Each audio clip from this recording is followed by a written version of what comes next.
I want to start with the part that still embarrasses me a little, because I think you need to hear it to understand the rest. I was 61 years old, sitting on a child-sized plastic stool outside a stranger's house in the middle of Vietnam, and I was crying so hard I couldn't get a single word out. Not polite tears, not the kind you wipe away quickly and pretend never happened. I mean the ugly, shoulders-shaking kind that you have not done since you were a boy. And the woman who had pulled that stool out for me, a woman I had met maybe 40 minutes earlier, was not embarrassed at all. She just put a warm hand on my back and kept it there. And she said something in Vietnamese that I did not understand a word of, but that I understood completely. It meant, "You are all right now. You are here. You are safe." I had traveled a fair bit before all this. Not in some glamorous way. I'm not one of those people who quit their job to find themselves. I worked for nearly 30 years in logistics for a shipping company out of Rotterdam, which is about as romantic as it sounds, which is to say, not at all. But the work sent me places. I'd been to ports in a dozen countries. I'd seen a lot of the world from the inside of a hotel near a container terminal, which is honestly its own kind of education. And in all that time, I had built up a very firm idea of how people are. I believed, deep down, that everybody is mostly looking out for themselves. That kindness between strangers is real, but small. It's holding a door. It's telling you that you dropped your glove. It is not, in my experience, a person you have never met deciding that your problem is now their problem too. My name is Bram. I'm from a town just outside Utrecht in the Netherlands, though I haven't lived there full-time in a few years now. I came to Vietnam in a way I'm not proud of, if I'm honest. My wife, Marika, died 2 years before any of this. Cancer, the slow and cruel kind that gives you just enough hope to keep breaking your heart. We were married 34 years. We never had children, not because we didn't want them. It just didn't happen for us. And after a while, we stopped talking about it and built a life that was just the two of us. So when she went, there was no one in the house. There was just me, and her reading glasses still on the side table, and a silence so complete that I started leaving the radio on all night just to have a human voice in the rooms. I won't pretend I had some grand plan. A man I used to work with had retired to Da Nang on the central coast of Vietnam, and he kept emailing me, telling me to come out, telling me the weather would do me good, and that I was rattling around that house like a marble in a tin. So one gray Tuesday in February, I booked a flight, mostly to make him stop asking. I told myself it was for 3 weeks. I think I knew, even then, that I was running away from a house full of a dead woman's things, and that 3 weeks was a number I'd made up so it wouldn't sound like running. I landed in Da Nang, and I'll be honest, the first few days I nearly turned around. The heat hit me like a wet towel. The traffic terrified me. There were scooters everywhere, thousands of them, weaving in patterns that seemed to have no rules at all. Whole families on one bike, the father driving, a toddler standing up front holding the handlebars, the mother sitting side saddle at the back with a bag of groceries and a baby. I stood at the edge of a road my first morning for 20 full minutes, unable to cross, until an old woman selling fruit took my arm, actually took my arm like I was her own slightly useless son, and walked me across through the middle of it all, the scooters just flowing around us like water around a stone. She let go on the other side, laughed at my face, which I'm sure was white as a sheet, and went back to her fruit. I stood there thinking, what on earth was that? After a week in the city, I rented a scooter, which everyone said I should not do at my age and with my reflexes, and they were probably right. But I wanted to get out of Da Nang and down the coast to Hoi An, the old town everyone talks about, the one with the lanterns. And instead of staying in the touristy middle, I'd found a little homestay through a website, out in a district called Cam Ton. If you've never heard of it, Cam Ton is the green belt on the edge of Hoi An, all rice paddies and water coconut palms, and these narrow concrete lanes barely wide enough for 2 scooters to pass. There's a river, the Tu Bon, that wraps around everything. And in the wet season, half the area floods, and people just accept it like you'd accept rain. It is not a resort. It's where people actually live. buffalo in the fields, roosters that start at 4 in the morning and feel very strongly about it. I rented a simple room there for about 6 million dong a month, which at the time was around 240 euros, with a fan, a hard bed, and a window that looked straight out onto a paddy field. It was the best thing I ever did, though I had no idea yet. Those first few days in Cam Tan, though, I was still very much alone. And I want you to understand that, because it matters for what came later. I'd brought my loneliness with me, you see. You always do.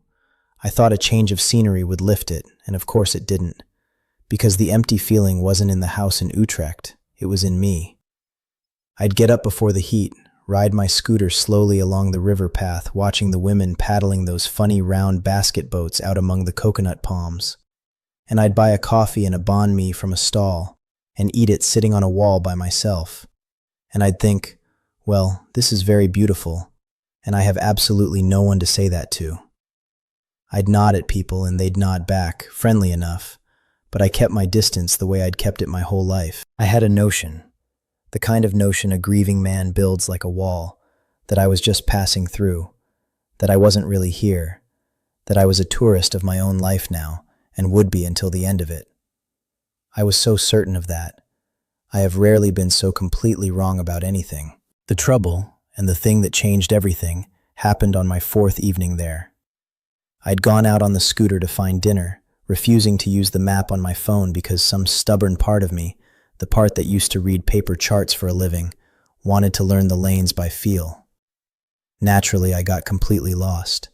The light went fast, the way it does near the equator, like someone flipping a switch rather than turning a dimmer. One minute it's golden and lovely, the next it's pitch dark and you're somewhere you don't recognize at all. And then it started to rain. Not European rain, Vietnamese rain in the shoulder season, which comes down so hard and so suddenly that the road in front of you simply disappears into a gray wall of water. I should have stopped. Any sensible man would have stopped. But I kept going, squinting, water running into my eyes, and I came around a bend on a wet concrete lane far too fast, and the back wheel went out from under me. It wasn't a dramatic crash. I want to be clear about that, because the way the family told the story afterwards, with a lot of arm waving, you'd think I'd flown over a cliff. The bike just slid out, and I went down with it, sideways, onto the wet concrete, and slid a few feet into the mud at the edge of a paddy. The engine cut out. And then there was just the roar of the rain, and me lying in the dark in the mud, and a hot, sharp pain running up the side of my leg and across my hand where I'd taken the skin off. I lay there a moment, the rain hammering down on me, and I felt as alone as I have ever felt in my whole life. More alone than at Marika's funeral somehow, because at least then there were people. Here there was nothing. I was a 61-year-old widower lying in the mud in a country where I could not say a single useful sentence, with a phone in my pocket I wasn't even sure had any signal, and no one in the entire world who knew exactly where I was. I think I might have just stayed there a while, feeling sorry for myself, if a light hadn't come on. It came from a house I hadn't even noticed, set back from the lane behind a low wall and a gate. A door opened, throwing a yellow rectangle of light out into the rain, and a figure came out under one of those conical hats, then another behind her, and they were running, splashing through the puddles towards me, and they were calling out, not at me but to each other, the way you call out when something needs doing right now. The first to reach me was a woman I would later know as Ko Han. She was maybe in her late 40s, small, strong, soaked through in seconds. She got down in the mud next to me without a moment's hesitation and started checking me over, my head, my arms, talking the whole time in a low, steady voice, even though she must have known I couldn't understand. Behind her was a teenage boy, her nephew as it turned out, and the two of them lifted the bike off my leg and got me up, one under each arm, and half carried me through the rain to that open door. Now, I have to tell you what was waiting inside because this is the part I still can't quite explain. It was an ordinary house, tile floor, a hard wooden daybed against one wall, a small television, and an altar up high in the corner with photographs and oranges and a stick of incense burning. And there was a whole family there, 3 generations of them, and the moment they saw me, this enormous, wet, bleeding foreigner being dragged in out of the storm, not one of them looked annoyed. Not one of them looked suspicious or put upon. They looked alarmed for me, the way you'd look if your own uncle stumbled in hurt. An older woman, the grandmother, Batu, was up off the daybed at once, fetching towels. A man, Kohan's husband, An Phuc, was already pulling out the little plastic stool and a chair, clearing space. And the children, 2 of them, a girl of about 10 and a smaller boy, stood at the edge of the room with their eyes like saucers, until the grandmother said something sharp and they scattered, one for water, one for who knows what. They sat me down and they went to work on me, and I do mean work.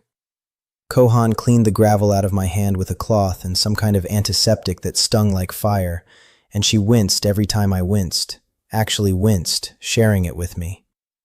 Batu, the grandmother, examined the scrape on my leg, pressed around it with her thumbs to check the bone, decided it wasn't broken, and announced this to the room with great authority.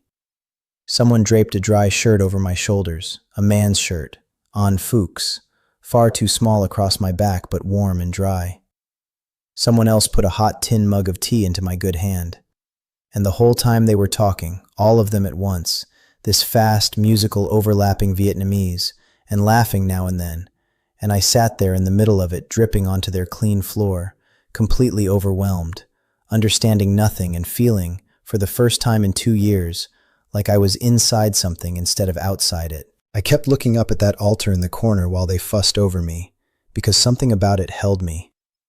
It was a simple wooden shelf high on the wall, and on it were framed photographs, old ones, black and white, of faces that had clearly gone before, and in front of them a little dish of fruit, a cup of tea, and that thread of incense smoke curling up towards the ceiling. I didn't understand it then, I do now. That altar was the whole philosophy of the house made visible. The idea that the family is not just the living people in the room, it stretches backwards to the dead and forwards to the not yet born, and that you take care of all of them. You keep a place for all of them. Watching that little curl of smoke while a stranger's grandmother dabbed antiseptic on my leg, I had the oddest sensation that I was being added to something, slotted into a long line that had been going for generations and had simply opened up to let me in. I couldn't have put it into words at the time. I just knew I didn't want to leave that room, and I, a man who had spent his whole life prizing his own privacy above almost everything, found that desire absolutely bewildering. I kept trying to do the thing you do. I kept trying to apologize and to leave. I had enough sense to know the words for thank you, cam on, and I said them about 40 times, and I started miming that I would go, that I'd call someone, that I'd get out of their hair. And every single time I made to stand up, the grandmother pointed one small wrinkled finger at the stool and said a single word, and the tone of it needed no translation. It meant sit. So I sat.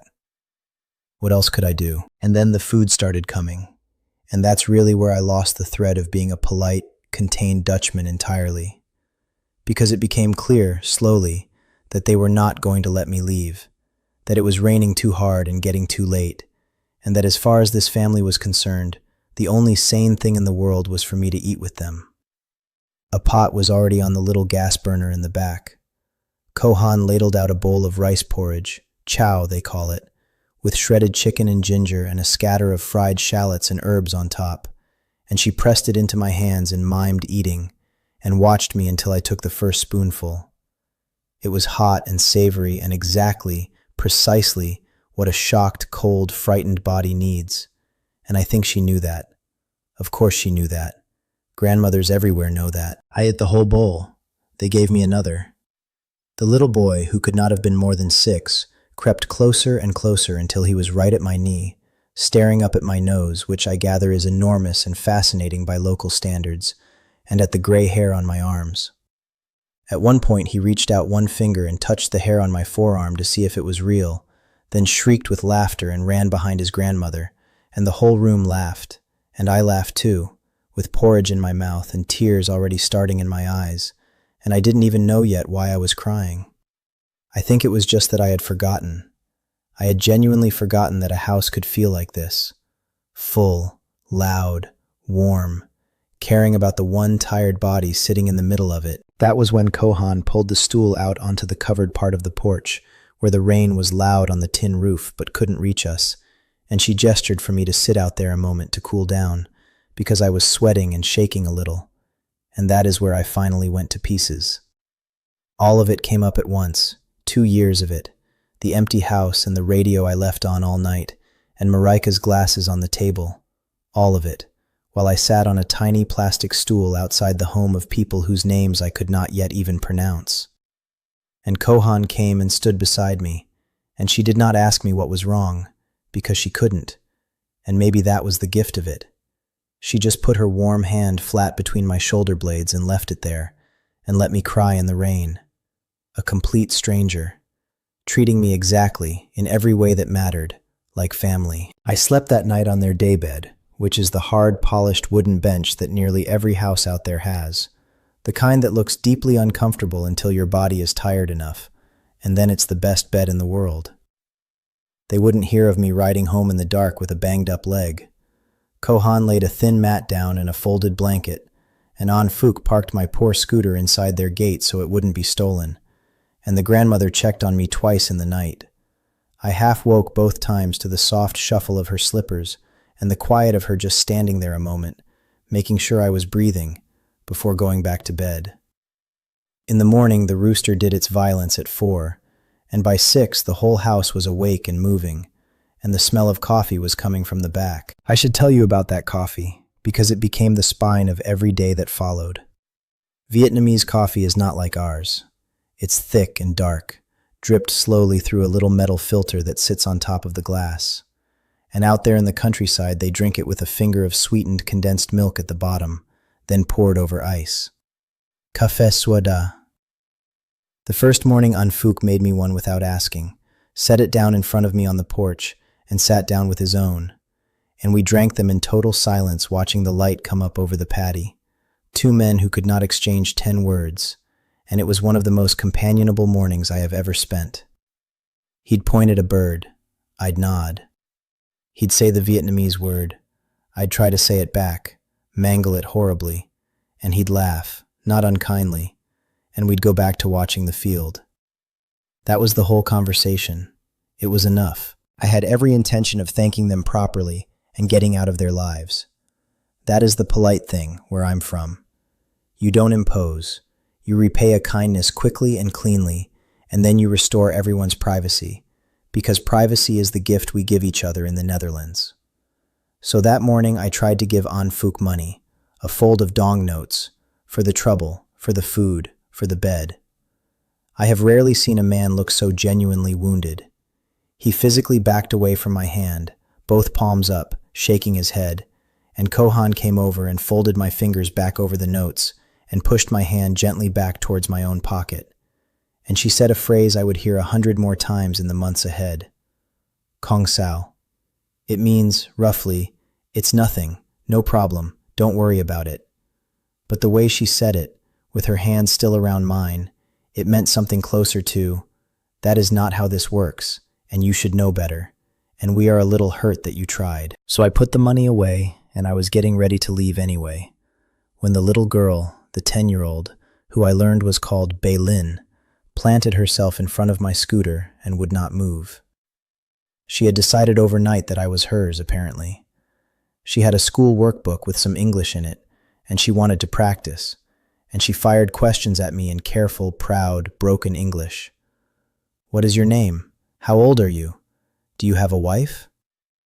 And I answered them all. And when she asked about a wife, I said she had died. And this small girl looked at me very seriously, and then patted my arm, twice, like an adult comforting a child, and said, "It is okay. You can be here. You can be here." From a 10-year-old. I stayed for lunch, and then, somehow, I just kept staying. Not in their house, I want to be clear. I went back to my rented room down the lane. But that house became the center of my days in a way I never decided on and never could have planned. I'd ride past in the morning and Kohan would be out front and would simply not allow me to pass without coming in for coffee. By the second week, I wasn't even slowing down to be invited. I was just turning in at the gate. The grandmother started saving things for me. A particularly good mango, the first of the season's longans, a corner of some sticky rice cake wrapped in banana leaf. The little boy, whose name was Tin, took to riding on the back of my scooter on short loops up and down the lane, screaming with joy, while his mother shouted at me to go slow, which I did, I promise. I went slower than a man could walk. Kohan decided I needed to learn to feed myself properly, so she started taking me to the market in the mornings. The wet market in town with the corrugated roof and the concrete floor running with water, and that became its own education. She'd march ahead of me from stall to stall, picking up fish and pressing them to check they were fresh, haggling over a few thousand dong with women she'd clearly known her whole life. And she'd hold things up to my face and name them, slowly, like I was a particularly slow but promising child. Cha, fish. Rao, greens. Trung, egg. I got a notebook and started writing the words down phonetically, and the market women thought this was the funniest thing they had ever seen. This huge, red-faced foreigner trotting after Han with a little notebook, sounding out tomato. Cha chua.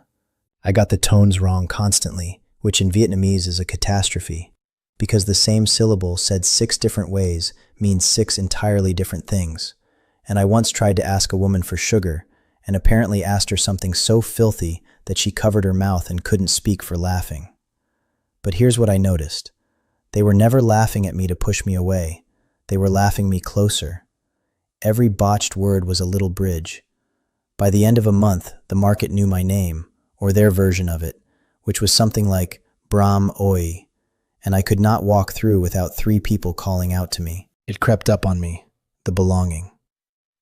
There was no single day I could point to and say, that's when I stopped being a stranger. It was an accumulation of 10,000 small things. The fruit woman saving me the ripest jackfruit. Tin falling asleep against my arm during a long lunch as if I were a piece of furniture he had always known. The afternoon An Phuc waved me over, very serious, to help him with something man-to-man, and the something turned out to be holding a torch while he untangled a bird's nest of fishing line, and we said almost nothing for an hour, and it was perfect. Let me be honest about the place, though, because I don't want to paint Vietnam as some paradise where nothing is ever hard. It is not. The heat in the dry months is genuinely punishing, the kind that has you changing your shirt 3 times before noon and lying under the fan in the afternoon because there's simply nothing else a body can do. The bureaucracy nearly broke me more than once. The visa situation for someone like me, staying long-term, is a maze that changes its own rules while you're walking through it. And I made more than one panicked trip to Da Nang to sit in a waiting room, clutching a folder of photocopies, sweating, certain I'd be deported over a missing stamp. There's the noise, the constant glorious racket of roosters and karaoke and motorbike horns, and somebody's wedding 3 doors down with speakers the size of wardrobes. And there were genuine misunderstandings, some of them my fault entirely. The worst, or the funniest, depending on how you look at it, was the dog. I came to understand, slowly and with horror, that in some parts of central Vietnam, dog is eaten. Not by everyone, and less among the young, but it happens, particularly at certain times of the month for reasons tied to luck and old belief. Now, this family did not eat dog, but a neighbor did, and one evening, invited to a gathering, I was handed a bowl of beautifully prepared meat with herbs and shrimp paste, and I ate it with great enthusiasm and complimented it, "Tit cho," and made the little woof sound, miming a dog, trying to ask what kind of meat, thinking I was being clever, and the whole table went very quiet, and then absolutely roared, and I realized with a sort of cold drop in my stomach exactly what I had just enjoyed so much. I won't tell you it didn't bother me. It did. But I also learned something that night about not arriving in a place with my judgments already packed in my luggage, ready to unfold the moment something offended me. These were people being kind to me with the best of what they had. The least I could do was sit with my own discomfort quietly, instead of making it their problem. Money-wise, I'll give you the real numbers because people always ask and most never say. My room was around 240 euros a month. a proper bowl of Mekong, the local turmeric noodle dish that Hoi An is famous for, with pork and shrimp and a quail egg and a piece of crispy rice cracker on top, cost me about 25,000 dong from the woman at the end of the lane, which is €1, give or take. A banh mi, that perfect little sandwich in a craquelette baguette with pâté and pickled carrot and coriander and chili, was even less. A big bottle of the local beer, Larue, ice cold, was under €1 at the little shop. I could live, genuinely live, eat well, run a scooter, pay my room, for well under €500 a month, and have money left over. Back home, that wouldn't have covered my heating bill. But it wasn't the cheapness that kept me. Cheap is just cheap. It was that for the first time since Marika died, the days had a shape to them, and other people in them, and somebody who'd notice if I didn't turn up. Because that's the thing nobody warns you about with grief. It isn't only the sadness, it's the uselessness. When you've spent 34 years being needed by one person, knowing what she liked in her tea and which jumper she'd want on a cold day, and then she's gone. You don't just lose her, you lose your job. You lose the thing you were for. And out there, in that lane in Canton, without anyone planning it, I started having a job again. I fixed the wobble in Baylin's bicycle. I helped Anfook rewire a broken fan, the two of us swearing in 2 different languages at the same stripped screw. I sat with the grandmother in the long, hot afternoons while she shelled beans and I held the bowl, neither of us saying anything, both of us perfectly content. I was being woven into something, one ordinary thread at a time. And then I got sick. Properly, frighteningly sick. In a way I was completely unprepared for. It started as what I thought was flu, an ache behind the eyes, a heaviness in the bones. I'd skipped my morning coffee at the house, which I never did, and by the afternoon I had a fever climbing so fast I could feel it moving.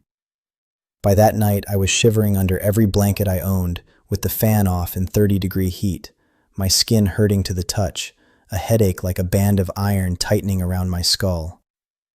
I'd heard the word, of course. Everyone in that region knows it. Sot Shuat Huyet, dengue, the mosquito-borne fever that comes through every wet season and lays grown men out flat. I didn't know that's what it was yet. I just knew I was sicker than I'd been in 20 years, alone in a rented room, and that the ceiling had started to swim. I don't remember a great deal about the next stretch, and what I do remember comes in pieces. I remember it getting light and dark and light again through the window, and losing track of which was which. I remember being desperately thirsty, and the water bottle being just out of reach, and not having the strength to sit up and get it, and lying there doing the arithmetic of how long a man can last. I remember thinking, with a strange flat calm, that I could die in this room, and it might be days before anyone knew, and that the only people in the world who would even notice were a family down the lane, who I had known for a matter of weeks. And I remember, somewhere in the worst of it, hearing the gate of my little place rattle, and Baylin's voice calling a word that I had not realized, until that exact moment, had become my name. Because they had noticed. Of course they had noticed. I had not come for coffee in 2 days, and to that family, that was not a private matter, that was an alarm. Kohan had sent Baylin down the lane to find me, and the girl had pressed her face to my window, seen me gray and soaked in sweat on the bed, and run the whole way back, and within what felt like minutes, though it can't have been, the room was full of them. Kohan's hand was on my forehead, and I heard her breath catch. There was a rapid, urgent conference in Vietnamese over my body. And then, the thing I will never forget, the thing that finishes me every time I think of it even now. The grandmother, Ba Tu, who must have been close to 80, got down onto the floor beside that low bed, took my burning hand in both of her small, dry ones, and would not let it go. They did not take me to a hospital straight away, which alarmed me at the time, but they knew exactly what they were doing. With dengue, especially in those first days, there isn't a magic cure. There's only careful nursing, fluids, watching, and keeping the fever from running away with you. And nursing was something this family could do in their sleep. They moved me. Anfook and the nephew carried me, an absurd cargo, down the lane to their house and laid me on the daybed, the good bed, the family bed, and that is where I stayed. Kohan took charge of the fluids, a glass of water or weak salted rice water or fresh coconut every single time I surfaced, holding it to my lips, refusing to let me refuse. The grandmother cooked. She made chow again, that same rice porridge, but a thinner, plainer kind for a sick stomach. And she fed it to me herself, spoon by spoon, blowing on each one out of habit, the way she must have done for her own children 50 years before. On the third day, I got worse before I got better, which I'm told is the way of it, and that's when they took me by car, a neighbor's car, to a clinic in Hoi An, where a young doctor confirmed the dengue, took blood to check that my platelets weren't crashing to a dangerous level, put me on a drip for a few hours, and sent me back with instructions. The whole thing, the clinic, the drip, the blood tests, the medicine, cost less than I'd have paid for one night in a mediocre hotel back home.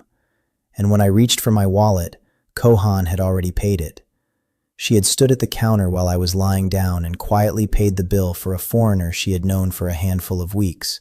And when I found out and tried, again, to push the money on her, she gave me that same look and that same phrase, Kong Sao, and this time there was something fierce under the softness of it, a warning not to insult her by turning her care into a transaction. I cried again that night. You'd think I'd have run out by then. I was lying on their daybed in the dark, weak as a kitten, the fever finally breaking and the sweat pouring off me into the towels they kept changing, and I could hear them breathing in the next room, the whole family sleeping close so they could hear me if I called, and it broke something open in me that I think had been sealed shut since the day Marika died. Because here is what I understood, lying there.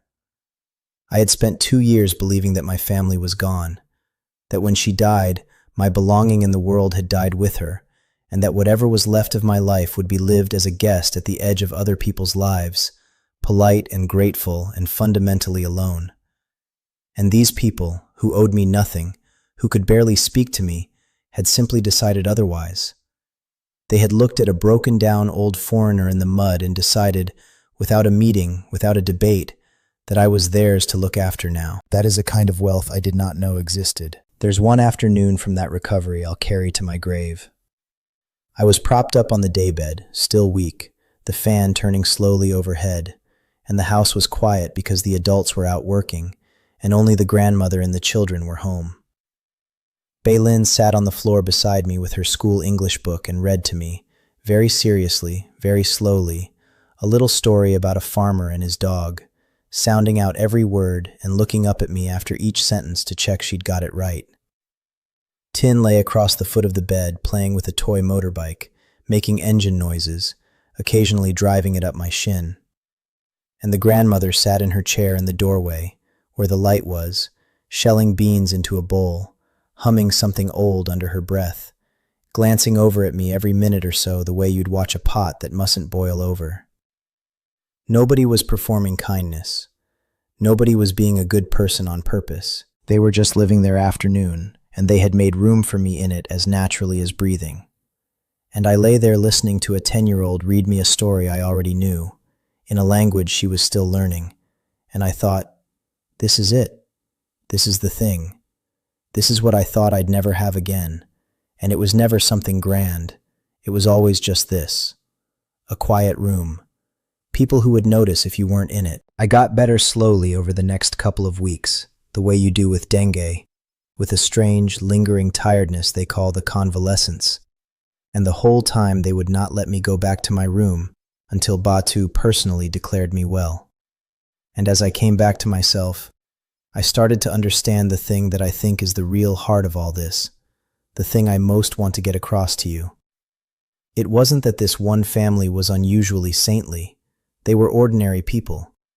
An Phuc could be stubborn, and Kohan could nag him, and the kids fought like all kids do, and money was tight, and the grandmother had opinions she was not shy about sharing. What was different was the whole web they lived inside. The neighbor with the car, the woman who sent over fish, the man who fixed our roof and waved away thanks. There's a word people use for it, that idea of a village raising and holding everyone in it, of nobody being allowed to simply fall through. To them, a person alone is not a private fact. It's a problem the whole lane is meant to solve. The hard part for me was learning how to give back without insulting them, because they truly would not take money, and a man can only say thank you so many times before it starts to feel hollow even to himself. It took me a while to work out the rules, which nobody ever stated out loud. You don't repay care with cash. You repay it by being present, by showing up, by carrying something heavy when there's something heavy to carry, by remembering the grandmother's bad knee and bringing the good chair into the shade before she has to ask. So I found my ways. I quietly started paying Baylin's school fees, but I had to do it cleverly, framed as a gift for her future rather than a debt being settled. And even then, Anfook only allowed it because his daughter genuinely had a gift for languages, and he is a proud father before he is a stubborn man. I fixed things. I am useless at the language, but I am good with my hands after 30 years around machinery, and word got around the lane that the foreigner could mend a stubborn motor, so I'd be summoned to this house or that, and I'd come home covered in grease and absurdly happy. I drove people to the hospital in Da Nang when they needed it, because I had a car by then and the patience for the traffic that younger men didn't. Slowly, without ever discussing it, the ledger between us stopped being a ledger at all. That's the trick of it, I think. Real family doesn't keep score. It just keeps showing up. I saw that most clearly when the floods came. I had stayed long enough by then to meet the wet season properly, and in Canton the wet season means water in your house, every year, as reliable as Christmas. The Tubon swells, and the fields drown, and the brown water creeps up the lanes, and then up the steps, and then in under the doors. The first time I saw it rising, I panicked, the European in me wanting to fight it, sandbag it, call somebody. The family didn't panic at all. They'd done it 100 times. Everyone simply moved upward and inward. Furniture went up onto blocks, then up onto the loft. Then the chickens went up.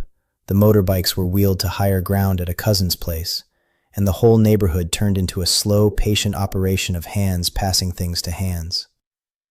And here's the part that got me. In the middle of moving their own home, with their own things at risk, 3 of them peeled off and waded down the lane to my little room, without being asked, to carry my things up high. My passport, my photographs of Marika, the few things I had in the world that mattered. They saved them before some of their own. For 2 days the lane was a brown river, and we lived upstairs at a neighbor's, a dozen of us, cooking on a single burner, the children thinking it was the greatest adventure ever invented, the adults playing cards by candlelight, and somebody, of course, singing.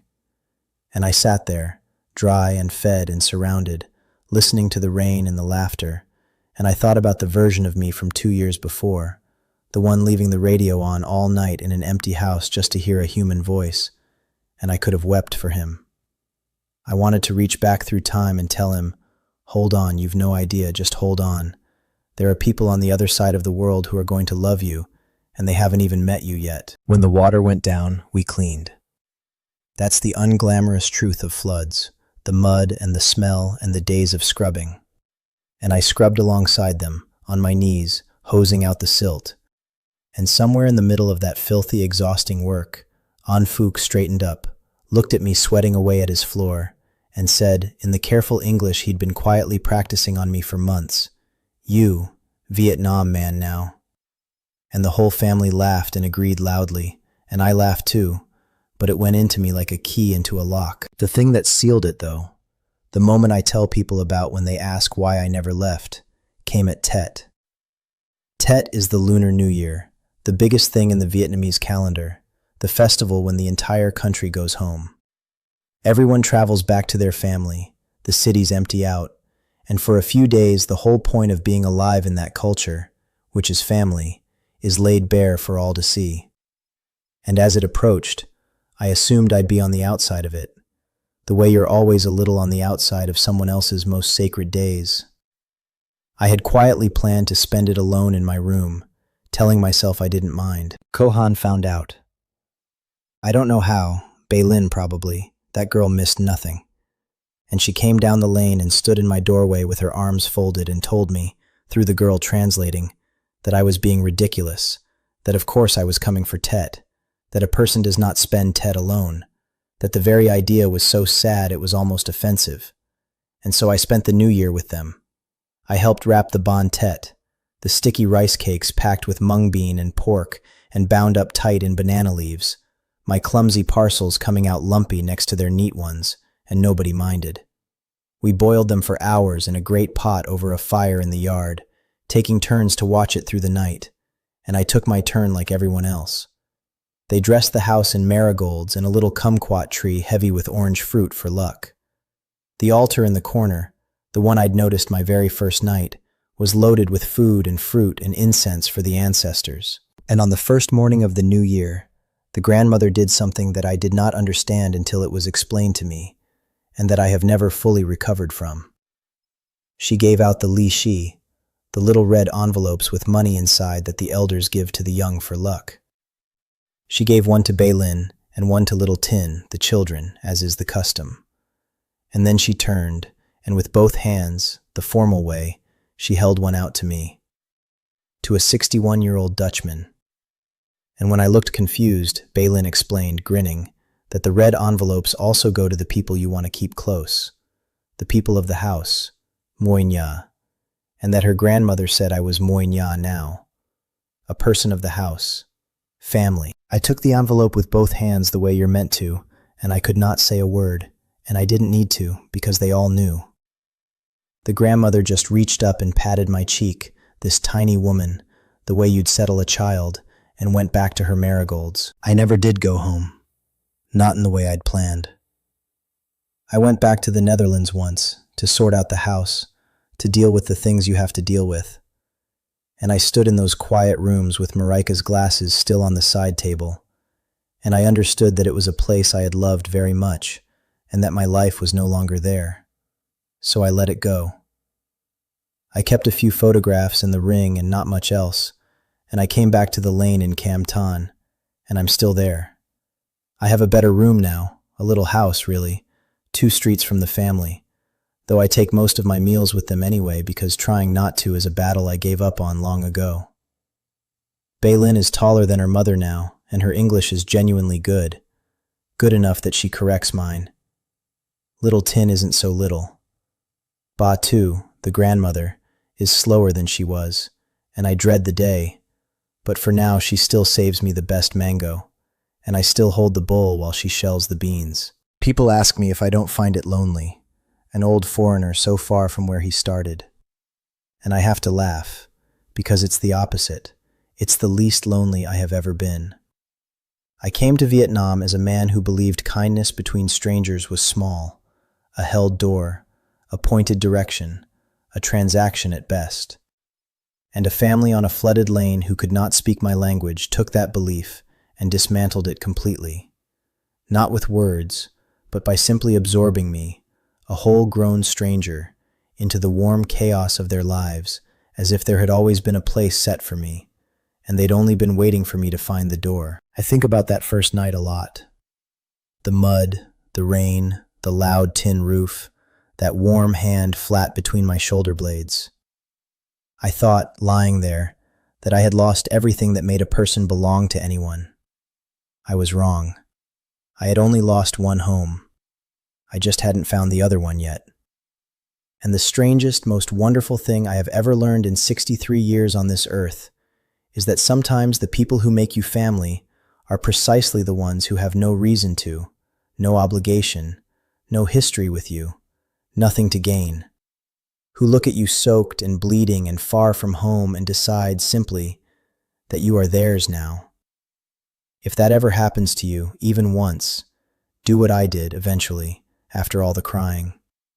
Take the envelope with both hands, say yes, and stay.